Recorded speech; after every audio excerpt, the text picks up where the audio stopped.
Hello, everyone. There we go. Hello, everyone. We are Geeks Not Nerds, and we are live. I am Captain Logan. I'm Eric. Eric and I are flying solo tonight, and solo duo. We're flying together, birds of a feather, flying together. And tonight, Eric has provided our topic, and it is fascinating. We're going to get to that here in just a little bit. As always, at the end of the show, we will do an open forum, and we'll let you folks provide us with some questions and topics for conversation. Anything you want to talk about in comics news and superhero science fiction stuff, or just general questions you have for us about the channel or about pop culture stuff. That's what we'll do toward the end of the show, 10-15 minutes at the end. And then, of course, our regular segments after the conversation. But let's go ahead and get into it right away. This is a thing that I have been itching to talk about since you brought it up, and mostly because I don't have an answer yet. And I'm really interested in a conversation unfolding and seeing if more ideas in my head arise, and if I can get a sense of this. We're gonna do a what if question tonight. I want to do more of these. These are fun. These kind of speculative, sort of like the Marvel what if comics. If things had happened differently in pop culture, what would the world look like now? And of course, it's impossible to know for sure. But I don't have as much of a clue as I wish I did, and I have more questions than I have ideas. But anyway, the question tonight is, what if we had not already hit, or never hit, the superhero movie or comic book movie renaissance? Let's say the 2000s more or less happened the way they do. I don't think the question was so much like you don't have Daredevil, you don't have Spider-Man. Well, no, I think it was more 2008 doesn't happen. Dark Knight, Marvel Studios. The way that we talked about it was, whatever the conversation we were having, you were talking about how the film industry at this point basically needs those movies because they're the big blockbusters. And what would the big blockbusters be if superheroes didn't become the predominant blockbuster genre? Mm-hmm. Yeah, and it's a fascinating question because the big thing you said was, would some other genre have taken it? Would there be this void that was left? And of course, my initial response to that is, well, no, because we didn't know that this was going to happen in the first place. So you certainly would have, I'm sure, some different movies that would have gotten made, but would you have like some other big juggernaut of a particular kind of genre? Would some of the movies that have come out be bigger franchises? And I think that's very likely. Like, would that the London is Falling, Olympus has fallen, the Die Hard in Die Hard in the White House and then Die Hard in London. Would those have been really big? Or even movies that were kind of that were maybe critically panned, or that audiences didn't go see and we kind of either forget about them or we just don't like very much. Like, I don't know, could the Hobbit movies have been better? Would there have been a better reception for that? Or would people have been not as hard on them because we didn't have these better genre things to compare them to? And with The Hobbit, I don't know. Because they're being held to the standard of Lord of the Rings. Of the Lord of the Rings, yeah. But pre-2008 or pre-2010, we still had lots of different kinds of movies that were selling and doing well. Would we have more IPs? Like would we get more? Because I always go to the 80s, but in the 80s we had Die Hard and Lethal Weapon and RoboCop and the Goonies and all, and everything was a new idea. Would we have more new ideas? Yeah, I'm glad you mentioned that, because my one and only I thought original and intriguing thought on this on the subject was, is it possible that without the big onslaught of superhero movies, you wouldn't have had quite as many reboots of other things, or like name and brand recognition might not have been quite as big of a deal because you need things to compete? And right off, I don't know that people would be thinking this, but I started noodling it and I thought maybe we were getting even more of that because of Marvel Studios and these big giant bazillion-dollar movies, because a lot of that is already recognizable. So you need recognizable things to fight against it. Studios want surefire, theoretically surefire things. Yeah. Well, people already know what this is. We don't have to sell it that hard. Yeah, exactly. It's more likely, they think, and this doesn't always work out, of course, Lone Ranger. But if it's a brand that if it's a name that people recognize or something there's already fans for, it seems like less of a risk. And we're finding that that is not the case as much. And I think the last two Terminator movies. I really think moving forward, I think superhero movies, and I don't want to overstate this, but I think superhero movies could be somewhat, I don't want to say all, of could be somewhat to praise for, or to praise and laud, both for that happening and for our getting out of it.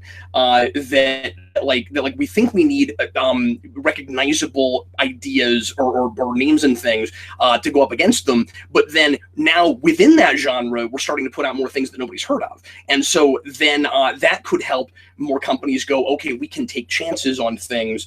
People would have thought people Die don't know. Hard 5 didn't sell, but Doctor Strange is one of the biggest movies of last year. Yeah, exactly. And what happened with Deadpool, and I'm not saying nobody had heard of Deadpool, but for a lot of audience goers, that was probably just a thing that they were like peripherally aware of, but it felt like a brand new property. And obviously we always go to Guardians. And even going all the way back to 98, we had this with Blade, like a thing nobody had heard of, didn't even know it was a comic book movie. And Iron Man wasn't, people had heard of it. They knew it was part of the Pantheon, but they didn't know anything about it necessarily. It wasn't Spider-Man. Yeah. Batman, Superman. And so it seems like it might be setting some of the negative and positive trends. Yeah. Well, and at least the rehashy bits, that's not its fault. It's other studios just trying to compete with it. And it's not work. It's one of these things where like I want to know what Hollywood execs think, because it's not working. Yeah. Like it's clearly not working. RoboCop didn't do well. Die Hard 5 didn't do well. And we just keep doing it constantly. Tron Legacy didn't do well. But the question is, are original properties performing even a lot worse than those things are? And is that why they're doing that? American Ultra didn't do well. The Nice Guys didn't do well. And now a lot of those were mismarketed, put out the wrong time, and not necessarily big genre blockbusters. And this is a thing that I like to bring up. But Pacific Rim did well. No, it wasn't huge, overseas. Though, was it? Okay. Pacific Rim did okay. Overseas, it did really well. But it didn't bomb, did it? It didn't bomb, but it didn't do the numbers they wanted. It's only getting a sequel because overseas. On the other hand, here's the thing. A lot of the franchises that are popular, that continue, that aren't comic book things, really are still things that franchises that we keep back on, Skyfall. But like Kong just did 60 million this weekend. Oh, did it? Yeah, I mean, it did really well, and it was advertised terrific. Oh, that last trailer was so good. But it's King Kong. It's a thing that we bring back every so often. Yeah. Yeah, and Godzilla doesn't die, and Kong, I guess, maybe doesn't die, but I don't think Kong has the fan following so much of those. Well, Godzilla rests. Like James Bond is always coming. Yeah. The King Kong, it seems like we try once a decade. Once a decade, we try and put out our Kong movie, at least since the 70s when But at least when you look at Japan, there have been good Godzilla movies going all the way up through the decades, and that's not true of Kong. But also wasn't true of Planet of the Apes, and that is another one of those franchises where it's a recognizable thing, everybody knows. We tried to reboot it once with Tim Burton, it didn't work at all. People loved that first one of the new franchise, went its own way, started as a prequel thing. It's getting into Planet of the Apes now. So and I don't think that it's doing gangbusters, but it's doing well enough. They keep putting new ones out, and it's an event now, which is exciting, and I love those. But I guess there's as much evidence on the other side, maybe, or at least some evidence on the other side, that it is still pretty risky to try to create a new IP. And isn't that weird? When I was growing up, we never threw that term around. I got to mention this because that comes up when you talk about video games all the time. IP, a intellectual property. We're to the point where so much stuff is not new. We use a new IP. It's like it's like we don't just create very many new time more. No, we ride a wave of what works, and when a new IP comes out from a company, it's a big deal, and that is becoming true of movies as well. And we're seeing this in television. I mean, like, how many movies have become TV shows? We have a Taken prequel. What is that about? Is that oh, right, yeah.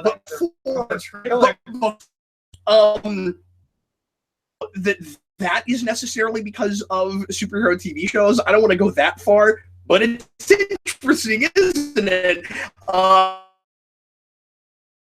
That we've got, and this is maybe getting too far off topic, but we've got networks that are using an outmoded model that are trying to keep that stuff with the internet streaming model. And what have they started doing in order to try to keep that afloat and keep that going? The same thing movies are doing. I think that's really interesting. It's not that we never did that, but oh my God, we can't stop now. There's so much of it. Well, and there's so many shows like Hannibal and Lethal Weapon is like that. Base Motel, yeah. I think, and some of those have tended to be some of the better shows Hannibal's recently. Great. I watched Bates Motel. I like Bates Motel a lot. But I've also heard that's great. I think the biggest negative effect that superhero films may have had, or I'm pretty sure have had. Apparently, we're lagging a little bit. And people are having a hard time hearing us. So let us know. Sorry, I didn't mean to interrupt you, but let us know in the comments if we're getting any better, because I would hate to lose just the two of us any of this conversation. Yeah, but it's still streaming, and it's still Google Plus, and that can happen. Johnny Torres says, "Do you believe in life after Geekvolution?" No, there is no life after Geekvolution. Okay, let's go ahead and keep rolling. I'm not seeing any more comments about it, but anyway, I'm sorry. Right. If you can continue your train of thought. I think one of the biggest negative effects I think the superhero movies have had on other movies, action movies. Yeah. Superheroes have taken everything to such a scale that anything that isn't cities falling down, that's exactly right, feels quaint, and those are no longer big event movies. Nice Guys is not the biggest movie, but it's a moderately scaled action film. It looks like, in certain respects, because and some of that's because the technology got better. I mean, I always point out the example of the Supergirl pilot, that we've got a plane catch in that looks like as good as we could have done it in, that's a great sentence, in the mid to late 90s, don't you think? So I mean, like, the technology's gotten better, but and so that's part of why we're scaling things up. And part of the reason that we're able to do the big superhero thing is because the technology got better. Yeah. It really bugs me. And we've always had that bigger is better mentality, but now it's cheaper to make those things. Well, and now, but used to be blockbuster movies, they're not doing any money, and they're not getting. I mean, Fast and Furious had to become a cartoon to keep making money. Nathan Snyder says, "Oh, don't get me started with destroying cities. 2013 was oversaturated with those." I remember, yeah, absolutely. I think it was 2013. I remember going to the movie theater, and there were 3 trailers in a row that opened with a city falling. And I think it was all Washington. I don't remember. I was like, "Oh, we're just doing this now." But yeah, it's and then we got to 2014, and Ninja Turtles just has a single spire, and it was Amazing Spider-Man all over again. Yeah, and that was really funny, because then you got to that movie and the plot was the same. The villain plot was the same. But I think action movies have been really negatively impacted by the superhero genre, because we're now not content with action movies that are set in anything resembling a real world. We need it to be as big as it possibly can. But I don't know, and that's a problem. And none of those movies do well. There's been a number of quite good action movies that have come out in the past 5 years. They didn't do well enough to get a sequel. They didn't do well enough to, Yeah. And it's really hard to get a sense of what inspires what exactly. So even some of those may not, if you just go back and rewrite history and look at Butterfly Effect, if you didn't get Dark Knight, you don't get Skyfall. Mm-hmm. If you don't have Iron Man, Green Lantern is probably not what DC starts with. Mm-hmm. So going back to the initial question, now that we've kind of assessed what the landscape looks like now and why we think it looks like that, what would have happened? Can we both agree that Dark Knight and Iron Man both have to happen to have the kind of landscape that Absolutely. we have? I think that's really important. You have a crime drama in Dark Knight that people that a lot of critics and viewers that aren't comic book people and don't usually like those kinds of films are looking at as a crime drama before anything else, and are seeing it as just a good story, maybe even a poignant story. And then you have Iron Man, which is kind of the more fun flip of that, but it's still not flip, but it's still a smarter, maybe more sophisticated story than we're used to seeing. Mm-hmm. Not that we had never gotten anything like that before. Of course, the Crow was well praised, and there's a lot of there's a lot of other other movies, but they weren't powerhouses, and both of those movies were powerhouses. So without those, what happens moving forward? First of all, I think we kind of stay in this growing pains thing for superhero movies for a while. I don't think that they would magically suddenly get abandoned or anything. I think it's possible that you would see more upticks in both fantasy and science fiction. Mm-hmm. Fantasy is a genre that has been in growing pains for 30 years outside of Lord of the Rings. But because we do have this technology, I think it's possible that one or both of those genres, certainly science fiction, because we do now have that technology, I think you see a lot more science fiction films. Yeah, and maybe they wouldn't have been as overtaken as it kind of felt like they were by adaptations of teen book dramas or teen book series, because there was a lot of that going on, or maybe you would have had more of that. I don't know. Is Ender's Game bigger, or do you have just more of those kinds of things? Do we see more adaptation like we used to of classic science fiction books or more recent science fiction books? What happens to horror? What happens to horror science fiction? We probably still get Prometheus. It's hard to Yeah, it's hard to know, and I'm sure some of those things, especially obviously the things that were already kind of in the works for a while, would have happened. But one of the reasons I find this topic so fascinating is because when I started the channel, it was the year after. And it just doesn't feel that long ago. Now we have all this history where the cinema has been shaped so much by these kinds of movies, and has been kind of limping along partly, but a lot of because of how much money these superhero movies are making. That it's really hard to tell what it would look like. I do think we would still be making movies that do billions of dollars. Do you? Because that was an argument I made. I don't know if movies make billions. It's all Pixar about films, certainly. It's all about inflation. I read an article with some of it isn't, but yeah. I read an article with someone from the early 2000s. I forget what movie they were talking about, but they were like, if they want me to make a movie that's going to make $500 million, then they have to give me the money to make a movie that's going to make $500 million, and that was the ceiling at that point. So no, I think we still make movies that make $1 billion, but they're not superhero movies. They're something else, and I don't know what. The other thing I'm really not sure about is. I always talk about how we don't make movies for grown-ups anymore. Yeah. Now, some of that is things like Lethal Weapon and Die Hard and like fun movies for grown-ups. We only do grown-up movies now if they're going to be real, somber, and serious relentless. films. Yeah. I don't know if that's as affected by superheroes. Throughout the 2000s, we're already doing movies that 10 years ago would have been an R-rated movie, but we want the kids, so we're doing it PG-13 kind of a thing. But when you go backwards, we do have a lot of adult movies that made a lot of money. In the 90s, you have things like Pulp Fiction and things like that. You've The Godfather, First Blood. Like, you have a lot of R-rated movies that make a lot of money, and you don't have that now. You look at all the Oscar films, I don't think any of them cleared $100 million.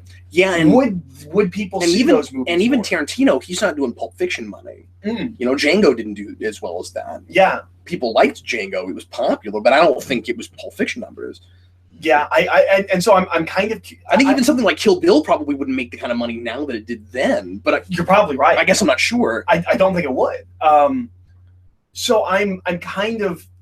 I want to know would the more grown-up films do better in a world without That's a great films? question. Another question is, what genres have been more perpetuated by superhero movies that might not have been as big now as they were then, or would it have affected it as much? For instance, I think superhero movies have helped to resurrect the spy movie. I feel Absolutely. like I feel like spy fiction is so much bigger now than it used to be, because, and I should also say comic books, like things that feel like comic books. It's not just superheroes. It's that because the superhero films have been so big, and because of the phenomenon that is the MCU, we keep going to that before largely untapped well, and we keep optioning new comic book series. I don't think that would be happening as much. We were already doing that, obviously. It's not like we suddenly magically started going to comics for source material, and comics are a really nice thing to use to pitch something because they look like a storyboard. So we've always done this or at least for several decades we've been doing this. But something like Kingsman probably doesn't happen. Wouldn't have been superhero made. Films. Yeah, I mean, you have to have Kick-Ass before that happens. Yeah. You need Millar to be a name in Hollywood first. And I think, well, in like noir-esque pictures, hard-boiled stuff, how there are some things that don't get made without Sin City. And that's a thing that did not have to be a comic book movie or based on a comic book in order to be as popular as it was right then, because I think that was the right time for it. And I think that it itched some sensibilities that nothing else really was itching then. And it was at the time kind of a technical marvel. But it does look like a comic book, and it's based on a comic book thing. So if you didn't have that, you wouldn't have, and I can't think of any good examples, but there are certainly, there was a resurgence in interest of noir-type movies, I think, because of that. I think that there are some historical epics and things that don't get made without 300. Oh, absolutely. I mean, it's crazy how many other genres are affected by the superhero zeitgeist. Have I told you about my theory with whatever historical you want to epics? call it? Because people keep looking at, like, Ben-Hur came out last year, and people look at that like, how can they possibly think it's going to make money? Clash of the Titans looks like a comic book film. It's not good. The thing about historical epics is it seems like once every 10 years or so, we get one that gets huge. So before 300, you had Gladiator. And we kept making historical epics between Gladiator and 300, but 300 was the one that got big. And since 300, we've continued. We will get another one. There will be another historical epic that will be huge, and everyone will quote. We just don't know what it is yet. Yeah, I think so too. That's what we're saying. Those kinds. It's really easy to look at the superhero pictures now, and again, I couldn't have imagined I would be saying this all those years ago when we started. When I thought I would run out of superhero movies, trying to make rewinds. Where now it seems to sometimes be all anybody's talking about. It's really easy to look at those as the only movies that happen and that make money, and they're not. There's just so many of them, and it's still a novelty. Even though you hear people say, when is this gravy train going to end? At some point, people have to get tired the way of the West of superhero movies. It's going to go. That's the main thing you hear all the time. Is at some point it has to go the way of the Western. We are milking it for all it's worth, and it's oversaturated. And I will be the first to admit that it is oversaturated. But especially on television right now, but there are enough really good things, a variety of good things, especially again when you look at Netflix and even some broadcast television at this point. There's some things. And with film, there's a variety of different kinds of good things that can attract people that aren't into necessarily the superhero as a genre. That I don't see that going away anytime soon, and it still feels like a novelty because it's new enough. Most of us can remember a time when it wasn't like this, and so it remains this massive, insane phenomenon. I don't think if it hadn't happened, anything else does that quickly. Yeah, no. I don't think it would be one specific genre like the superhero thing. And I mean, the nice thing about superheroes, it's kind of an omni-genre. It can be whatever it wants to be. Is it possible that we would have gotten, because you look at trends, you look at like the ebbs and flows of, you look at the 80s and we were starting to get grittier, and you look at the 90s and we had a lot of, we talk about this all the time, you had a lot of like really sappy, obnoxiously wholesome things where we were like trying to push back on that real hard. Where would we be now on that front? Is it possible that we would be in even a more darker, more cynical place without the MCU? I think maybe so. I don't know. I think that's possible. I look at the sensibilities right now. I feel like something would have to be tapping that vein, if not for things like Guardians. Like we would still be making those kinds of movies, just don't know what they would be. Yeah, but they are few and far between, right? Like, part of the reason that they're performing as well as they are is because we have so much of the more relentless, heavy adult stuff. Well, but a lot of that's still the shadow of Dark Knight. We're still trying to make Dark Knight again. That's a good point, too. If we don't have Dark Knight, do we have that? Like, if Dark Knight was just Christopher Nolan doing his version of Heat or something, he always talks like Heat is that. But if he was just doing a crime thriller, I don't think Dark Knight gets as noticed. If it's not, it's a crime thriller. It's not as. It's a crime thriller, but it also feels, even though Rises is more like this, obviously, it still feels like it's tapping into that. What's the word I'm looking for? The terror thing, and post 9/11, you're going to have a lot of that stuff, and you already did have a lot of that stuff. But I think if it wasn't a Batman movie, I think you'd have. Well, what I was going to say, I think without Dark Knight, you have maybe even more terrorist pictures. I think that continues and that gets bigger, and I think superhero offsetted the terrorist picture a little bit because we can use them as supervillains and we can make them a little bit more heightened and bombastic, and we can sell them in things that we put out for children. And you wouldn't have had that as much. Yeah, because if in the era of 24 and the post era, after that, I don't know. I think you would have had maybe more terrorist things than you do now, or more just, I guess, straight action movies with terrorist bad guys and things like that. Yeah, you know what? You wouldn't have the resurgence of the traditional war picture.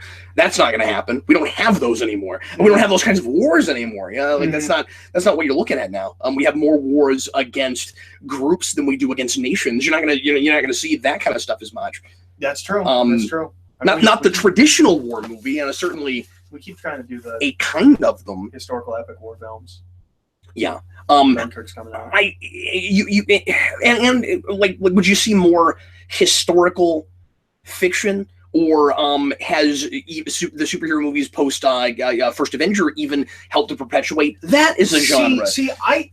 I think it's possible that the movies that biopics are huge now. Yeah, because we've had some good ones. I think maybe you'd have more of that, or that would look exactly like it does. I don't know. I think it's possible that the superhero films are in certain ways tapping into veins that would have been tapped by other franchises. So, like, instead of Iron Man, we might have had a bigger science fiction franchise. Instead of Captain America, we maybe would have gotten a new spy franchise that throws back to the 70s. Maybe instead of Thor, we have some kind of Star Warsian fantasy space thing. Yeah, my big question about all this, the more we're talking about it, Eric, is would we have maybe heist movies would be big again? Yeah, would we see less of a regurgitation and of things we've had before, and like just doing the same thing over and over again, or would we see would we see more or less of that? Did the superhero movie? I was trying to think of the word degeneration. Would the superhero movie help us? Did that help us to move away from as much of that as we were before, or has it perpetuated it? I think it's perpetuated. I can't tell. Are we degenerating like I feel like we were in the mid 2000s, or have we gotten because as I said, it has helped us a little bit in resurrecting some genres that people didn't care about as much. I don't know if you don't have superhero, if you have as many new IPs as you keep saying. I kind of think maybe the same thing would happen. I don't know. It's hard to tell. We always have remakes. Yeah. In the 2000s, we had remakes, but it feels like it's getting more and more. But maybe not. Maybe because I remember in the 2000s people saying everything was a remake, and it didn't feel like that. So maybe I also remember everything's relative, right? I mean, I also remember in the mid 2000s thinking that we were looking at the superhero onslaught, and I could not have known what was going to happen. Well, and the superhero films are so weird. When you see more of the remakes and the sequels 25 years later, when you start getting any of those, and you didn't have very many before or as much, as you say, we've always had remakes, but when you start seeing a big spike, it feels like more than it is. And then when you get even more of that, you're like, oh, we couldn't have even known. Now, here's the thing, I don't think how big that could have gotten. I don't think we get as many reboots. Really? I think superheroes popularized that term. Yeah. And Definitely. And when you look back, you have a lot more movies where we're just changing actors and we're not caring about continuity. You look at the Jack Ryan movies. Mm-hmm. There are 4 Jack Ryan movies. And the MCU has made us obsessed with the notion of continuity. Yeah. There's 4 or 5 Jack Ryan movies through the 90s, and starting with Hunt for Red October, and then the 2 Harrison Ford ones. And I think a lot of people don't even realize that those have anything to do with each other. Yeah. I didn't. Yeah, and I think we if you didn't watch them, if you just they were in your peripheral because you've heard of these popular films. I think we would see more of that, where we are rebooting a franchise, but we're not thinking of it as a reboot. We're making another movie based on a book in this series that has already had a couple of adaptations or something like that. Mind the Gap says maybe not reboots, but sequels are always going to be a thing, and that's true. We were, even without this this now, I feel like I can say superhero onslaught, this kind of renaissance. Even without that, you've already got the franchise thing. You've already got the safe bet. We start we make a movie, and then if it does really well, we make 1,000 of them. And we were doing that. We were already starting to do quite a bit of that, even as far back as the 70s. In the 80s, we clinched that. That's what we do in Hollywood now. If a movie does very well at all, it's gonna either look like a TV show that only comes out every couple of years, or it's gonna have like a worse sequel every time until it makes no money at all. And that's what most horror franchises tended to do. But those weren't even rebooting very much at all until the superhero thing starts. Yeah, you had Halloween, which wasn't thought of as a reboot. It was a remake. We just remade that movie, and then we also made a sequel to that. Right, but that didn't happen until the early 2000s. I mean, like 2005, something like that. Sure, yeah. But and you're right. Like the whole reboot idea, I don't think is popularized until about 10 years ago. Begins, I think, is the first big one I remember where people started talking about it. Well, and I remember, and it's crazy, especially if you're younger and any of the movies we're talking about you grew up with. If you're 17, 18, 20 right now, you're not going to think about this the way I do. Like back in 2005, and I've told this story before, but back in 2005, I heard people talking about walking out of Batman Begins being confused because it didn't look like 89 and it contradicted things in 89. Yes, like, this is wrong. But the Joker killed his parents. Like who's this Joe Chill guy? And I remember thinking, and I wasn't making fun of them, because at first I was like, well, that's weird. How do you not immediately know you're looking at something else? But we haven't done this very much on film. Obviously, us comic book folks, we're used to this. We have a lot of different versions of a lot of different continuities. Batman Returns and Batman Forever. Batman Forever looks entirely different. It's got a way different aesthetic. It's a lighter film. It's got a different Batman. No one's confused. Yep. It's Batman. You have the same Alfred and you have the same Gordon, and that is good enough for everybody. I don't think James Bond reboots without Begins. I don't think that happens. And that's the first time we even thought of it as a reboot at all. Yeah.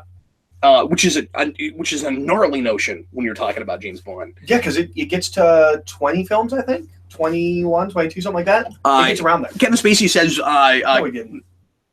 Kevin effing Spacey in the Casino Royale was heavily influenced by Batman Begins. That's a good point. Oh, absolutely. And because I always think of Skyfall and Dark Knight, but that's true. No, Casino Royale is absolutely influenced by Batman Begins.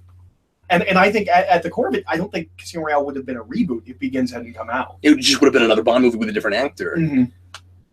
And the thing is, GoldenEye, for all intents and purposes, is a reboot, but nobody thinks about it like that.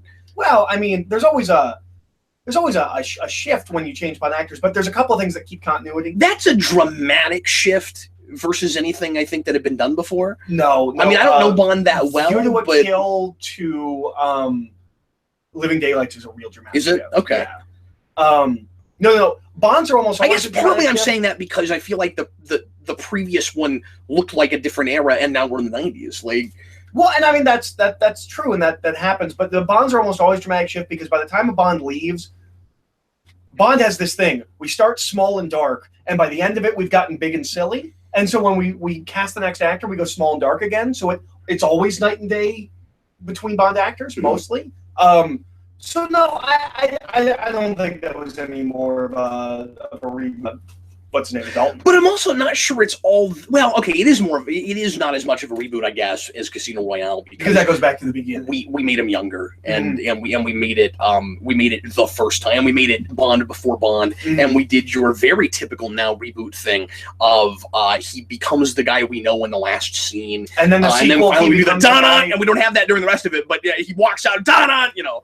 Well, but it also does the thing that is now commonplace where we get to the end of the first film and he's become the guy you know, and you get the second film and you realize he's not the guy you know yet, and so he has to get to being the guy that you know, and we do that for at least 3 films most of the time. We get to the very end of Star Trek Into Darkness, and someone says 5-year mission, and how are we still in origin territory for Star Trek? What is going on? I think Star Trek could have been bigger without the superhero movies. You think so? I think it's possible. But once again, would it have even been?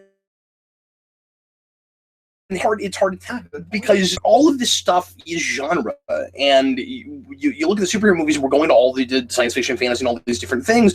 And like I said, I don't mean to keep harping on the same. Well, we made Star Trek a superhero movie. Yeah, and it looks like a superhero exactly. Right. And that seems to be a surefire bet for some things where we make them feel like superhero movies because that's what people respond to. That's and people are becoming familiar with that formula. There's a big one. Oh, it's Sherlock Holmes. I was just about to say that. Sherlock Holmes is so much a superhero movie, I've considered doing it on Rewind. But let's go ahead and do final thoughts. Do you have any definitive, like, I'm positive this would have happened or this wouldn't have, like an overall kind of thing? Let me suggest one. I think without the superhero movie onslaught, video games try harder. That's Instead, they would try, that, okay, well, if they can make that work, it's that way. Oh, and one other thing I got to say before you give your final thoughts. So, A, video games would try harder. B, has nothing to do with that. You have geeky culture as mainstream as it is. Absolutely. It would still maybe more mainstream than you'd think because of technology. Because part of the anti-nerd based thing was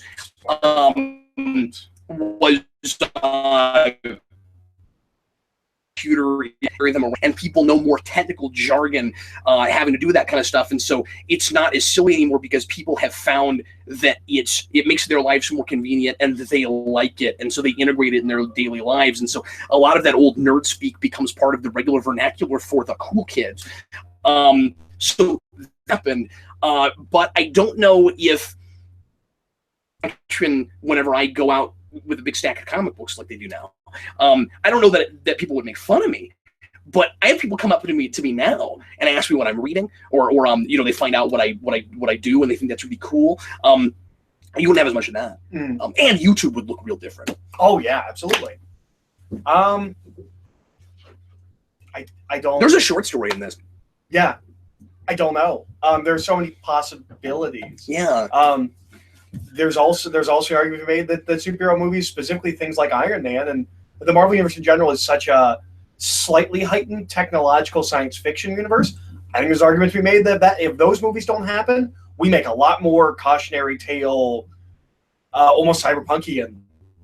Maybe we have a very different view of technology if we don't have popcorn fun movies constantly showing us how cool technology is. Yeah. Well, and even things that you go into because you think they're a popcorn movie that are talking about the dangers of surveillance and stuff like Winter Soldier. And of course, Dark Knight did that too. Maybe a little bit more overtly because it's in one scene at the end. Yeah, they should remake that for Netflix roulette, all those years ago.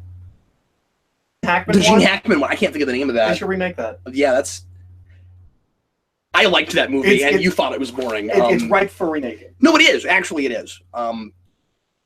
But only with an LMD Gene Hackman. I'm a throw out just a curveball and say musicals come back. That's what happens if superheroes don't get big. Musicals are the dominant genre. They're making billions of dollars. You also got to wonder. I said final thoughts. I always do this. You also got to wonder how it would affect children's films. Because maybe the crux of this whole conversation should have been the last thing I'm going to say, which is superheroes are the new family film. Yes. I name another thing that is really doing a lot in the way of family film right now, as far besides animated film. What live action family films do you have that aren't just aimed at kids? You're right. I mean, we try every now and again. They're never popular. We remade Witch Mountain. Nobody cared. But maybe they would. Maybe they would have been more popular. Maybe the Witch Mountain remake would have been significantly more popular if you couldn't also bring your kids to Spider-Man Iron Man. You don't have this era's Mrs. Doubtfire or even the Goonies. Yeah, but they're always made. They're actually made for the audience that those movies were made for. They are made for the audience that those movies were made for that have now grown up. Yeah, exactly. Well, and that has been a problem with a lot of things. The J.J. Abrams movie, the one that's just a complete ripoff of everything Spielberg did. Super 8. Super 8 is not a movie for kids the way Spielberg movies were for kids. Yeah, it's not like E.T. or Close Encounters. It's a movie for the people that grew up with those movies. Yeah. Same thing with that you haven't watched. I watched the first half. Stranger Things. Yeah. Stranger Things is it's riffing on these things that were made. Well, we're doing that so much with everything right now, where it's all about nostalgia. It's all about reliving your childhood. But what about the children that are having a childhood right now? What's there for them? And I think what's going on culturally right now is we're bringing up our kids with the stuff that we watched, so that they can then watch the stuff we're watching now when they're to see it, because it's a little bit too rough and a little bit too bloody sometimes, or it's got language, and then they too can relive their childhoods, which were just our childhoods in the first place, and that creates a potential regurgitation and of culture that really problematic. We need some new ideas when it comes to family films and kids things. I really think, but that is a conversation for another time. Let's go ahead now and go on to rants. I want to thank everybody for their comments throughout this. Read a few of them here and there. Barry Allen says we need Freakazoid. I agree with that statement, no matter what the context it's in. More Freakazoid would be great. Oh, is that a thing? Well, that's a rip-off of Madman, and I always wondered if maybe that would happen with that. And so I think when I first looked at Madman, I was like, wait a minute, not Mad Men. That's a different thing. It does not look anything like Freakazoid, but I want that crossover. I was like, wait, that does look like Freakazoid. I think I don't think there was ever any legal action, but I think potential legal action could hinder making more Freakazoid. That's unfortunate. And it's weird because having seen Freakazoid and having read some Madman, I don't get it. Like, other than aesthetically, it doesn't seem like the same thing to me. But I haven't read a lot of Madman. It's just the exclamation point and crazy hair, right? Yeah, that's pretty much it. But and they're both pasty. They're both like pasty white, like they painted their faces white. Yeah, because Madman's kind of a Frankenstein kind of thing. Oh, okay. His name is Frank Einstein. Oh, really? That's awesome. Yeah. Yeah, I don't know. I think there might be some caution there. I don't know. Well, that was a really fascinating conversation, Eric. I'm really glad that of course. And Ricardo Montalban for the win. That was, he's in the first episode. Oh. He's the bad guy that's connected to Freakazoid's origin. It's been forever since I've seen that. Paul Dini was in that quite a bit. He has, and I bet he wrote that episode. It feels like a Paul Dini thing. He's got a line where they're making fun of Wrath of Khan, and he says, "What is it, like? Revenge is a dish best served like lukewarm or something." I can't remember what it was, but they did some great stuff. Anyway, so let's go ahead and go on now, shall we? He's going to complain about something for us. I'm sure he has something riveting. Go ahead, sir. Mine's an oldie but a goodie, I think. All right. Sure. I'm going to complain. That was this last conversation. That went to so many places we go to all the time, but within that context felt kind of fresh and new again. Like we have done reboots a million times. I can't tell you how many times I've said degeneration of culture and language. But anyway. You say language a lot. I do. I say language so much. So I'm going to rant about DVD cases. We need to stop this, and this takes us back to the dawn of the VHS tape. Make the poster the case. Always. Always. Well, always and across the board, when you finally get the DVD, it is the most generic, boring image. And then we re-release old movies with new, generic, boring covers. And then... Now, and why do we go out of our way to change the image if we already had a good one that we sold the movie on in the first? I don't know. And now, but sometimes you have a box that's now there's exceptions. I like the Civil War box a lot. Walmart's been doing a bunch of these like Art Deco redesigns for movies. That's Those are fine. Wonderful. That's a different thing. That is not. And that's for collectors. Yeah. More than anything. Yeah, and it's a line of different movies that are being redesigned with similar covers, and like that's a whole thing, and that's cool. No, that's also perpetuating an art form, which I really appreciate, because you have a lot of people that are getting like into art to do specifically that kind of a thing, and I think we're getting a lot of artists that wouldn't get work if they weren't doing that. And I think that's really cool. Yeah, definitely. But I think it's affecting movie posters. Movie posters are the worst and most boring they have ever been right now. They're awful. Almost all of them are this, or this, or this. Or if you're Marvel, it's something like that. But I mean it bothers me with books too. But like for movies in particular, there is a specific image for those things. Independence Day. It's the White House with a big spaceship above it. And it's even cooler because it's lenticular. I don't understand why we have to keep changing the covers. And they're always worse. And with me, it breaks my brain. Every time we release Star Wars, we release new covers. So the covers that I grew up with and I think of in my head are the VHS tapes where it was half a face and a small image. Those are not that's not what I should associate with Star Wars. I should associate the beautiful posters. Except I had the VHS tapes before that had the posters. They had the posters. Yeah, that's what they should always be. Yeah, and Star Trek was like that too. I don't understand why we keep. Although to be fair, to your point, the DVDs for the Star Trek movies, they go back to the posters. They go back to the posters. Yeah, they should always. And some of those are really iconic, and you should do that. I mean, with newer things, it depends on the poster, maybe, but because posters suck because we're now making posters to go on DVDs because we know. So are you saying with new movies it doesn't matter so much? I'm saying it doesn't matter because we've let this become a problem for far too long. Okay. James Bond's like this. Every time we do a new set of James Bond, we have a more and more generic cover. I got that book of posters, James Bond posters for went through them, and there's some amazing posters for James Bond movies that you've never seen before. Now, some of them are international, but yeah. Well, not that I've never seen before. Like I know what all the James Bond posters look like, but they're not what's been on any of the boxes when I grew up. That are eye-catching and you think might sell it a little bit. Let me ask you this. Do you think that people still go to a store? I mean, I can almost ask that question. Do you think people still go to a store and buy a movie?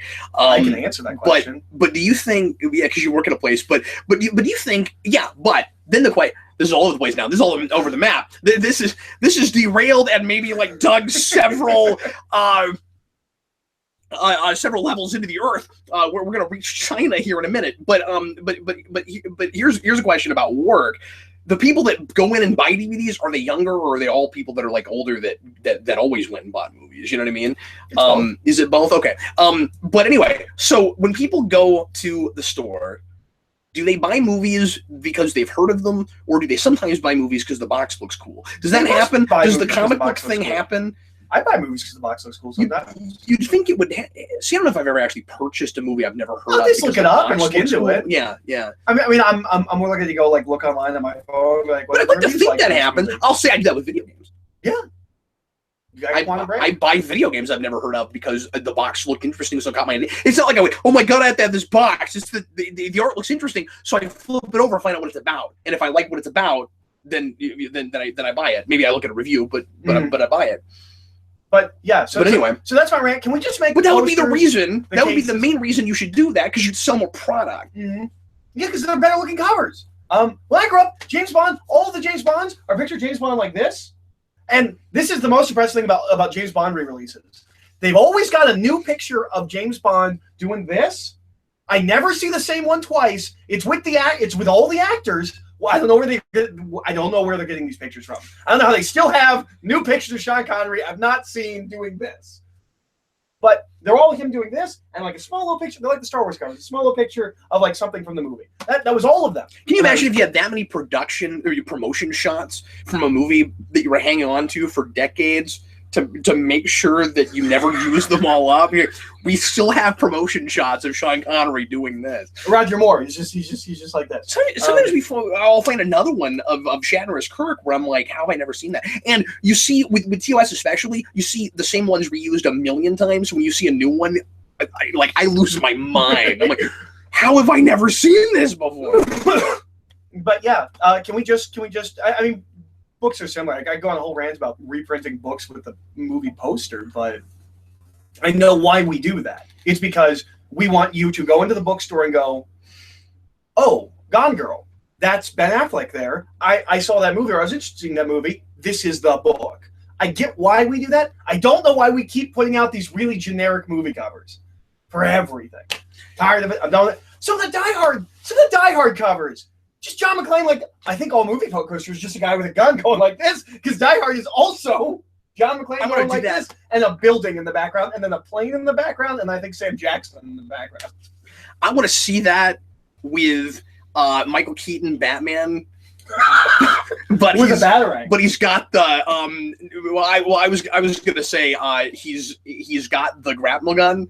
It's just the grapnel gun. Could you imagine if they put out a copy? Because I don't know if you know that there are a lot of promotional pictures of him just holding the grapnel gun like it's a gun. Could you imagine if they put out a copy of, and I don't think this has ever happened, but could you imagine if they put out a copy of '89? Yeah. And it wasn't the bat symbol? It was generic picture of Batman? I think there maybe are some like that. How awful is that? Or Batman Returns, where it's not the three stack, the cat, the bat, and the penguin? Yeah. Like, just a generic cover of like those characters. Like, that's awful. Why would you do that? Yeah, Batman Forever is supposed to be the 5 characters stacked on top of each other that are like eclipsing, where like the light is eclipsing part of their face. Like that's what it's supposed to look like. Yep.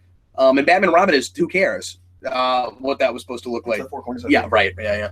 Now I will say that I think my set that like anniversary set has maybe just the different bat symbols on the covers, but I don't really have a problem with that. Well, it's a set. Yeah, it's a design thing, so they all look uniform. That's that's a different thing. But then anyway, you slice out the '89 one's always right. Yeah, and that's kind of funny.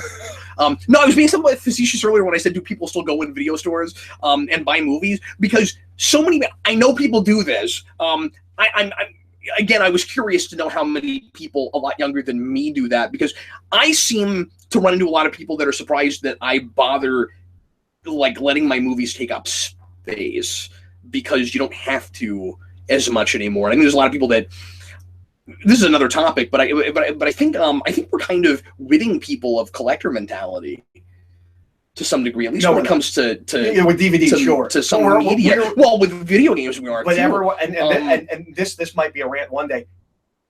Collector. Yeah, that's true. Something. Yeah. But I'm just saying, I'm just saying that individual industries, I think, are starting to rid people of the collector, which is funny because video games are trying to do that and also praise, not the right word, but also capitalize on it at the same time, because like it's bigger than ever now to be a video game collector. Because but like with new stuff, they want you to buy it online and get the downloadable content, but they also want you to buy a collector's edition. And they try to sell you books that you could probably get like a PDF of or something. Yeah. And I think that's funny that we're kind of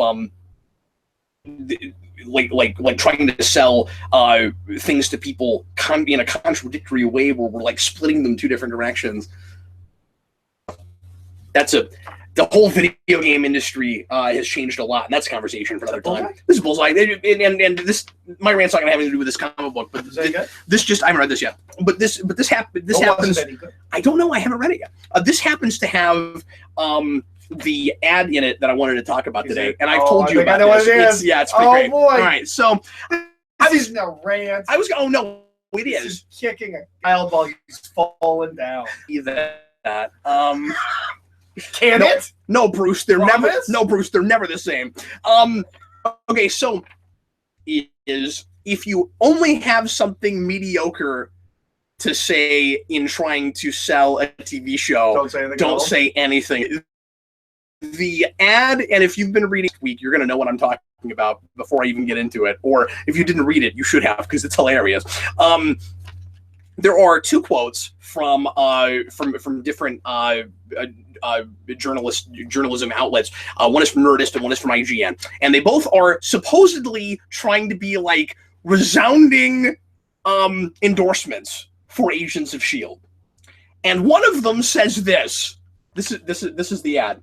And by the way, this is the first time in a while that I've seen the Agents of S.H.I.E.L.D. Sometimes they do this, the Agents of S.H.I.E.L.D. ad, because every week there's a different one. The Agents of S.H.I.E.L.D. ad that doesn't have anything to do about the current season, and it doesn't have the Ghost Rider thing or the LMD thing, LMD, as a whole half a season. Or what they'll do a lot of the time is they'll have... It affects all of them. It can be a real cool story. What they'll do a lot of the time is they'll have just a character's face in, just I'm doing this. In a shot they took out, and then something kind of doesn't really sell the show. Like, most of the time, those ads don't make sense unless you're watching the show anyway. And so I say, well, what is the point of that? You're not enticing anybody to want to watch it. Well, this doesn't either, but in the most hilarious way possible.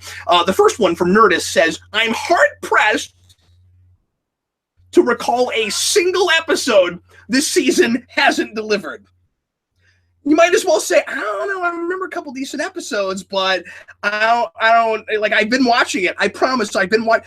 I'm hard-pressed to remember. Your endorsement of a TV show should never begin with, I'm hard-pressed to remember, to recall. Oh, I think that's absolutely hysterical.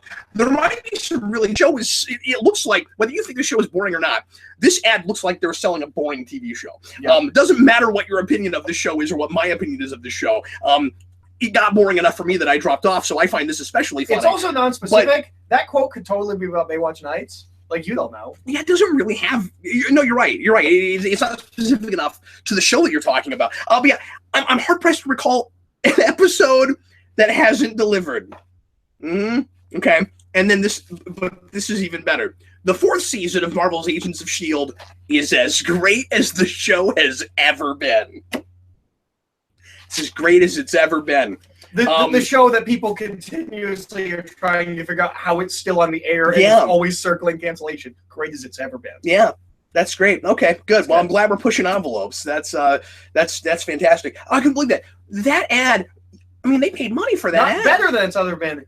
As good, as great as it's ever been. As it's ever been. Now, I have said that about things before and meant it as a massive compliment, meaning you can't top it because it's so good. It stays consistent. You know what I mean? I used to talk about X Factor. But with that other quote, it looks really bad to me. I used to talk about X Factor when I did weekly comic reviews, and my thing was, this book is the single most solid quality book. This book is never bad. It's always as good as it. Grady Child says it's like saying Batman versus Superman is something you've never seen before. Yeah. Was that an actual quote that they used? No, but well, I doubt it. Or maybe so. Yeah, I hope so too. But that's pretty good. When people Superman represented to this day, when people Arrow season 1 and the second half or the first half of season 2 represent. What was I talking about? When people ask me that haven't talked to me about BVS yet, I to this day it's like nothing you've ever seen before. Well, and like some people on Twitter took this quote and put it on the box and stuff. I miss those. People Captain Logan calls it fascinating. That's all I say about BVS now. What do you think of BVS? It's fascinating. Let's go ahead and go on now to geekiest thing you did this week. And seriously, just don't even pay money for the ad if you can't entice people any better than that. Boy, if that's the best you can do, don't bother. Like don't do the quote thing then. Sell it some other way, you know? Anyway, Eric, what is the geekiest thing you think you did this last week? So I was real hard pressed to come up with anything specifically, so I'm gonna go with kind of a weak answer. I want to listen to commentary. I rented Gone Baby Gone because I was like, oh, this is commentary. I've seen this movie, but I haven't seen it with commentary. Anything like unprecedented. No, but I can't think of anything else. Like, that's the thing is I live such a geeky life. Like, what am I going to say? Like, oh, well, you know what? No, I have a better one. Eric Holden. He's as geeky as he's ever been. I have a better one. Okay. All right. All right. So I'm excited. This has to do with the fact that I'm a living lending library. That's why we had to borrow Thor. So about 2 years ago, I lent someone a bunch of comic books, and I had not got them back, and I got them back in the mail. And I was very excited to get these comic books back. I haven't had these comic books, Alias, Hawkeye, or Fractions Hawkeye, and all of these things, and I finally have these books again. And immediately, I start thinking about who I can lend these books to. And I start lending these books out to people. Of course you do. Oh, I got all of Planetary. Hey, you should read all of Planetary. So, see, Eric stacks a lot of things up for me to watch, for me to read, but he doesn't have to drive anywhere to get them, so it's not as big of a deal. Like, when you finally move out, it's going to take some time to find all your stuff. This piled up in a number of corners in my house. Like, you should read this. I'm like maybe I don't know, make a sticky note and put it on my desk. Like, read this. No, that's the problem. Is you start them.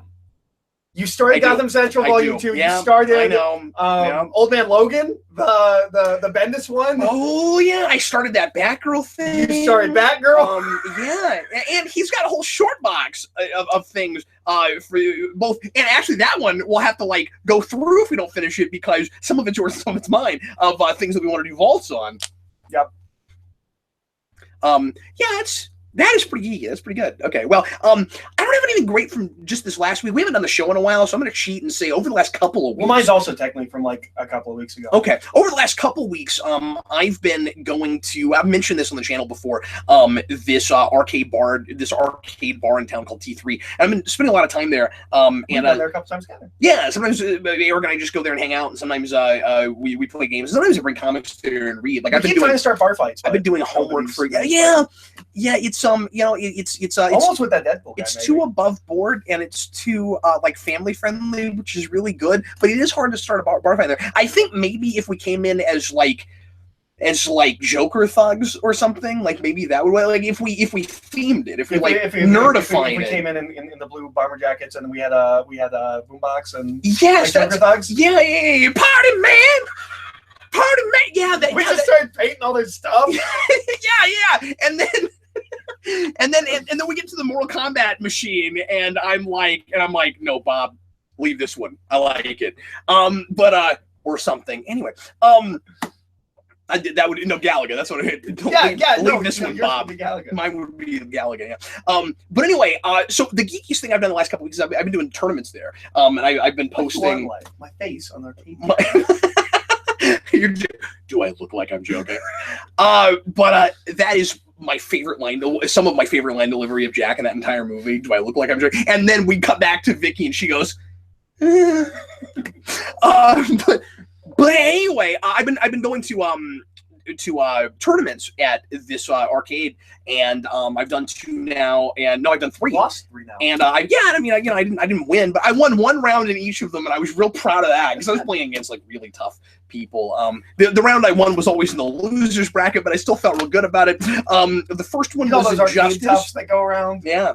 Well, but I mean, like you're talking about the thing is, it's all consoles. And so this stuff people can practice at their house, But the first one I did was Injustice, and I played as Batgirl and I played as Zod a lot. And then the next one I did was I did 2 Mario Karts. I did Mario Kart 64, and then that same night they also did the Wii one, the Wii one, yeah. And Jason played in the 64 tournament. That was pretty. Did he rank? No, but he beat me the first round we were both in. I don't know why they kept putting us both together, but they did, and he actually beat me that round. Anyway, so that's probably the geekiest thing I've done. Well, it is 9:05. I will go ahead and read a few of the geekiest things other people did. If you're writing in your geekiest things, and I'm seeing a few. And while I'm, yeah, sure is. And while I don't know where all that time went. While I am doing that, go ahead and start writing in any questions or suggestions for quick topics. If there's anything you'd like us to talk about in the open forum this evening, let's go ahead and look and see what some geeky things is that people. Senior Nerd says that he finally saw Logan last night. That's not geeky. That's just the rest of the country. That's true, man. The lines have really been blurred. You know, one thing definitively we can all agree on: if Dark Knight and Iron Man hadn't happened, we wouldn't have gotten that.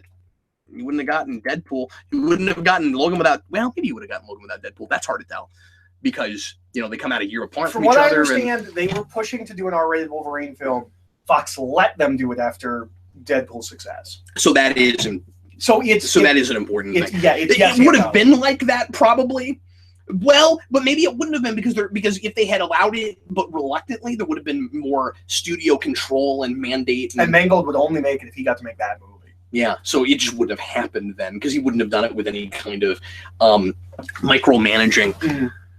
All right, let me see if anybody the funkiest party you've ever seen. Little words. Some of them. What are some of the words you don't know? Well, I'll tell you later after I remember them. I like that comment, but it's too lewd to read on camera. It's about the sex hotel.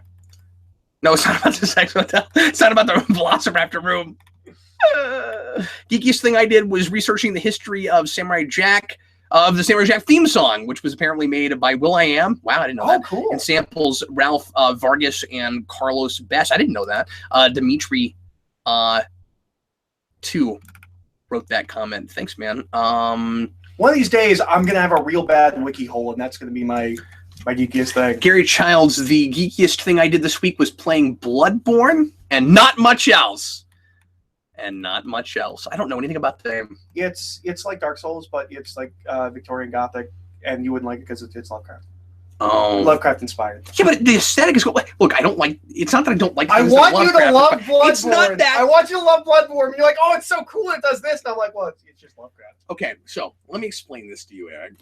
The issue is not that I don't like things that are inspired by Lovecraft. It's that everything you like turns out to be inspired by Lovecraft. And I didn't pick up on it. That's the problem. Is that I don't know Lovecraft. I haven't read enough Lovecraft. And I think I read maybe one or two Lovecraft stories way back in high school or around high school. So I don't know him. It's not the kind of literature that I would immediately go to on purpose. I'm not a horror guy, and so I'll see things, and we'll be talking, and I'll be as I tend to do because I'm pretty long-winded. I'll go on for 5 or 10 minutes talking about all the like really interesting, insightful things that I think I picked up on because of my unique perspective and my happened with the old my very different history that nobody else has. Only I would look at it this way. Eric's like, wow, it's just Lovecraft, dude. Drives me crazy. I feel like I need to do some research. I feel like there's a class I was supposed to have taken. I own all of his works in one hardcover, as do you. As do I. I know. That's a real acquired taste, though. He's got real stilted prose. I have that's what I remember about it. You don't come to Lovecraft for the words. You come to Lovecraft for the ideas. Mind the Gap. Excuse me, not Minecraft. Mind the Gap. Geekiest thing I tried watching Samurai Jack episodes to hype myself up for the new episode. I fell asleep at the end of the third episode and I gave up. Is it geeky to fall asleep watching something geeky? I don't know. See, geekiest thing of the week is weird in 2017. I think in 2003, this would have been, an easier kind of segment to do. I wore a Green Lantern shirt to Walmart. Ooh. I'm wearing this Arrow shirt about how only the first second and the first part of season 2 is good. That's pretty geeky, except I've done that before, so it's not necessarily the geekiest thing I did this week. Okay, let's go ahead and start getting into the open forum. I'm ironically wearing a t-shirt for a movie I don't like. I do really want to do that for bands I don't listen to. That's what I like to do. Because people always complain about those people. I want to do it on purpose. I want to intentionally buy band shirts for bands I don't listen to. I'm trying to find the beginning. You want to get nuts? Go back to the beginning. No, if we go all the way back there, that's not where the open forum questions are, Eric. Well, and if we can't do that. It turns out that's Let's do some open forum stuff backwards, because we'll start at the most recent questions and work our way up, because a lot of things don't get answered when I start at the beginning.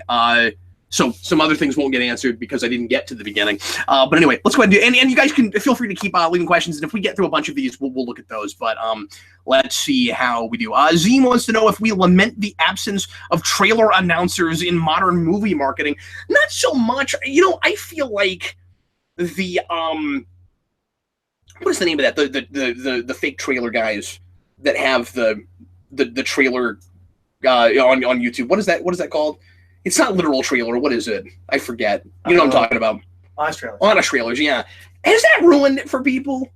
Is that some of what it is? Is that is so popular? No, because by the end of the 90s, everything on television was making fun of that. Like, I think we were just done with that. But here's the thing. We just replaced it with words on screen, right? That's true, yeah. Instead of having a guy go, in a world, we just have words say, in a world. That's true, yeah. Here's the thing. Where chocolate is vanilla. Have you noticed that the different, and I don't lament it necessarily, like I don't think about it on the big screen. It's been this way long enough. I think I got used to it. I think we hear the announcer guy, but he doesn't say as much on TV spots. But we don't do it in the movie theater as much. That seems to be where it's gone. No opinion one way or another, but I think that's kind of what's happened. Clidion, what do you think about the Rotten Tomatoes reception to Iron Fist? I don't know about Rotten Tomatoes. I've heard that critics are not liking it. Here's the thing. I just want to watch it, guys. Rotten Tomatoes does not matter with television. Yeah. Because there's like 6 critics on it. So let's forget about Rotten Tomatoes and just answer the real question here, which is people are apparently not liking the show. Now, what do we think about that? Now, here's the thing: is no disrespect, but it's just Rotten Tomatoes. Yeah, those guys aren't liking it, and then we're hearing a lot of that all over. Well, and here's the thing: is this happens a lot with Netflix shows. They've only seen the first 6 episodes. So this could be a flip Luke Cage, because Luke Cage got amazing reviews. They only saw the first 6 episodes. Yeah, and I feel like, personally, and a lot of people don't have what we did with that show, but if the last 6 episodes had been the kind of storytelling and the quality we had for the first 6, I don't think people would have liked it as much. But it's possible that, because the big Are we also comparing it too much to the last one, which was surprisingly poignant? The big thing I'm seeing is that it's boring, but it could be that it's building and the back half is amazing. It could also be not to as many people's taste. That's true. I don't understand why Kung Fu Billionaire is so hard. That doesn't immediately excite me either. They talked about canceling the show because they couldn't find a showrunner that had a take.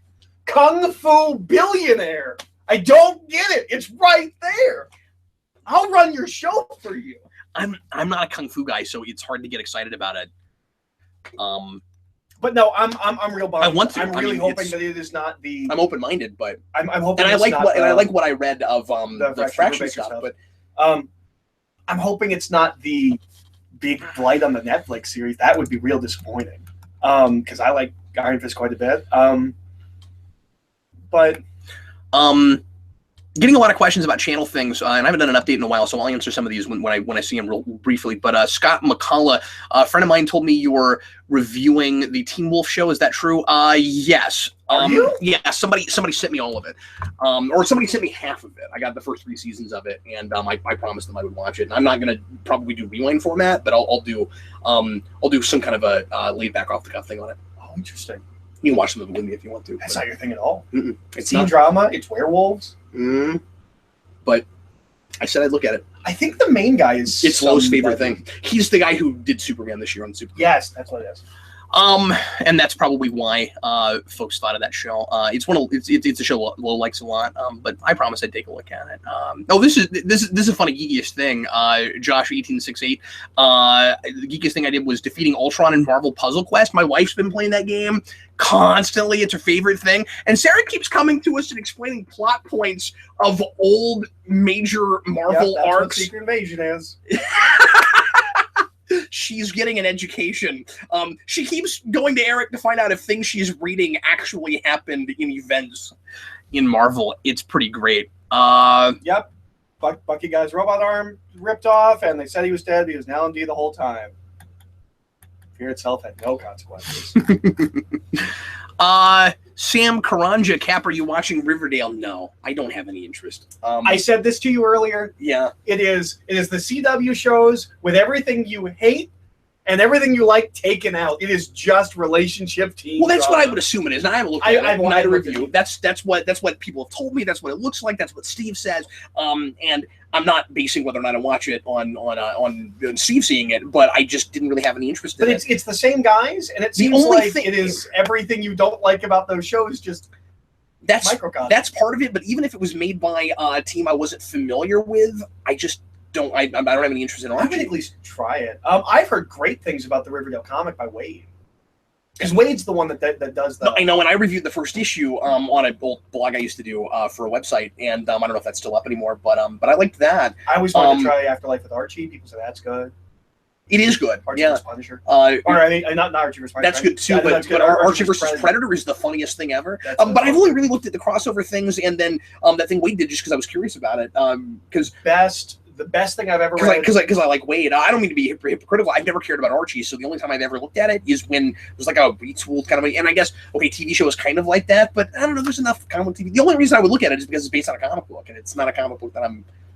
It's not a superhero comic. The best Archie thing I ever read was a genre thing. Was Last of the Innocents, which is an arc of Brubaker's Criminal, which is what if the Archie characters grew up into a noir world, and everyone's a terrible person. It's great.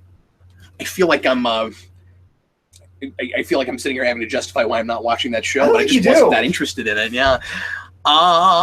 Despite loving Smallville with every fiber of your being, you don't like teen drama, just in general. Scott McCall, I already answered one from this guy, but I like this question. I wants to know if we would do a video on Buffy because it's getting the 20th anniversary. Oh my God, the most depressing thing that ever happened to me happened yesterday. What was that? When I went on Netflix, it said Buffy 20th anniversary, and I went, oh. Yeah, isn't that nuts? But at least, but it would have been more depressing if they'd taken it down. I mean, I know you own that. Oh, that would have been great. No, I don't own it. I got rid it. of those when I needed money because it's all on Netflix. Yeah. I need to get them right now because the comic. Remember we were talking about Hercules and Xena the other day? They took those down, and that was they're gone. And that was the. Weren't those like launch titles? They were launch titles. If you want to consider it that way. I think Hulu has them. It was there. Hulu has Xena, not Hercules. And remember the other day we were talking about Young Hercules? Yeah. They have that. I knew they had that. Hulu, but they don't have regular Hercules. We will do videos on Young Hercules. You heard it here first, folks. I would like to do something with you on Buffy. I don't know what. Maybe a couple select episode commentaries, or we could just do.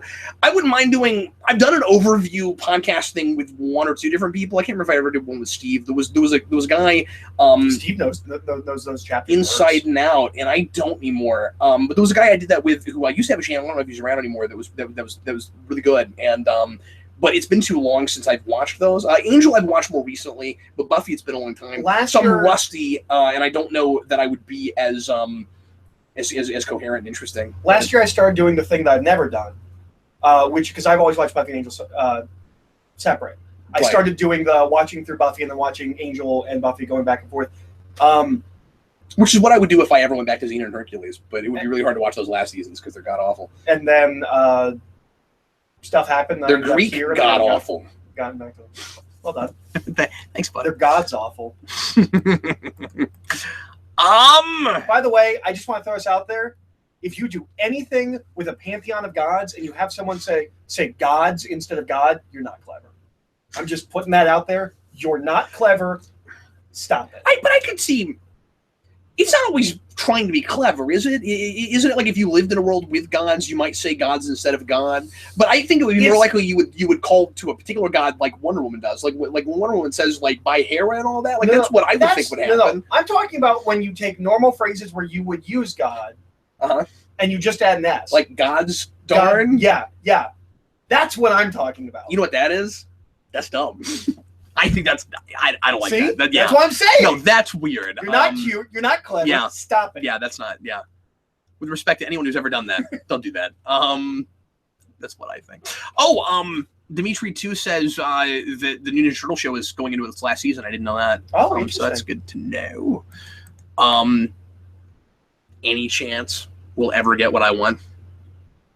I mean, like, if the Ninja Turtle show is ending, as big as Ninja Turtle still is, a black and white, is there a hardcore Mirage? No, an adaptation of the IDW comics. I mean, that's what I want. That needs to be a TV show. It needs to be a TV show. I think you want that to be the movies. If they were borrowing things from the movies, I wanted them to be kind of closer to that, but that's not what ended up happening. But yeah, but no, I mean, I think it would be. I think it's ripe for a serious cartoon show. But I'd like to see a serious Ninja Turtles cartoon show that doesn't have to be a kid show. Yeah, but I mean, isn't so adult that kids couldn't watch it. Yeah, exactly. That's what I'd like, and I think it would be really cool to do that right after the 2012 show because it's such the flip of what they're doing. Just be really nice to for contrast. Let me see if there's any other questions we should answer real quick, because we are well past an hour. Because Jason reads the IDW news shows, right? Yeah, although more lately I kind of look at him first, because like the almost death of Donatello was pretty rough, and some stuff like that. Where see, I'd like a cartoon show like that where it's not inappropriate for kids, but you might want it might be somewhat dicey okay here and there, but I mean, 03 pushed some envelopes, which was absolutely, which was nice. He did it all off screen, but that made it better. I mean, I would have done that for an adult thing the way they did that. I thought that was great. That didn't feel like censorship. Mm-hmm. It was scarier. You want to imagine Stockman loses a limb every time he fails, and he just becomes a head in a jar. You want to imagine what is going on when he's screaming and the Shredder's going at him. Like, oh my goodness.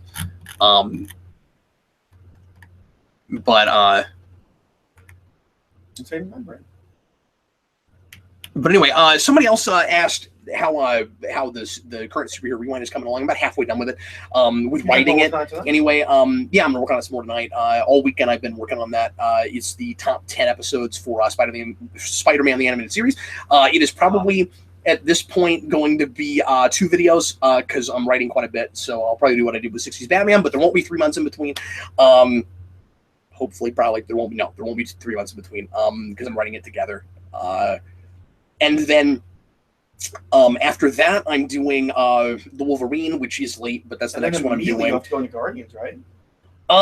Pretty quickly, unless I try to get something Power Rangers in between there. We'll see. But yes, when's that going? In 2 weeks. Oh, man. 2 weeks. It is almost upon us. Yep. Is that the same weekend as Ghost in the Shell? Or the week before. Or is Ghost it the 31st? Or is it the 24th? See, I thought it was the 31st too. I gotta go back and look. It's either the 24th or the 31st. But anyway. Well, folks, I think that's gonna do it for us tonight. Thanks as always for watching. We sure appreciate it. Ari, this was a great conversation. And I really appreciate that topic.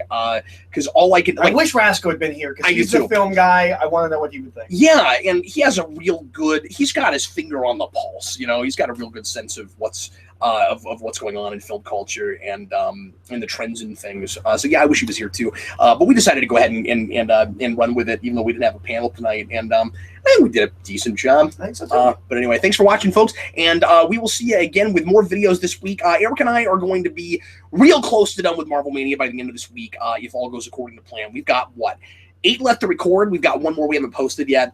That'll go up tomorrow.